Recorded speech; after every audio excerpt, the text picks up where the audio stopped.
More or less 10 years ago, I had my first idea of wanting to start a hotel in a foreign country. At that moment it was only a dream, not a reality.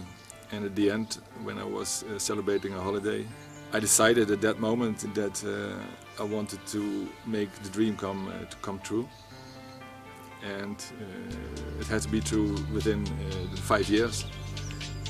When I saw the center of Portugal, I already knew very quickly that I wanted to buy somewhere in this region because it's very authentic, nature, and also the culture from the cities of Coimbra and Viseu. When I came here, within 2 minutes I knew this is the house and place where I want to create my own hotel.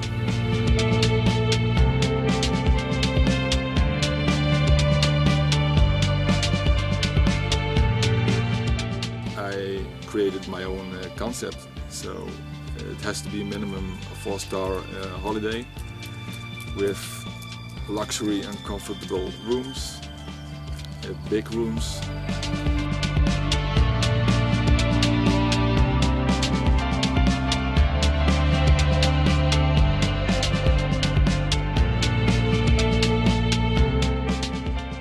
And also with a gourmet restaurant inside, so that people don't have the need or the urgency to go away.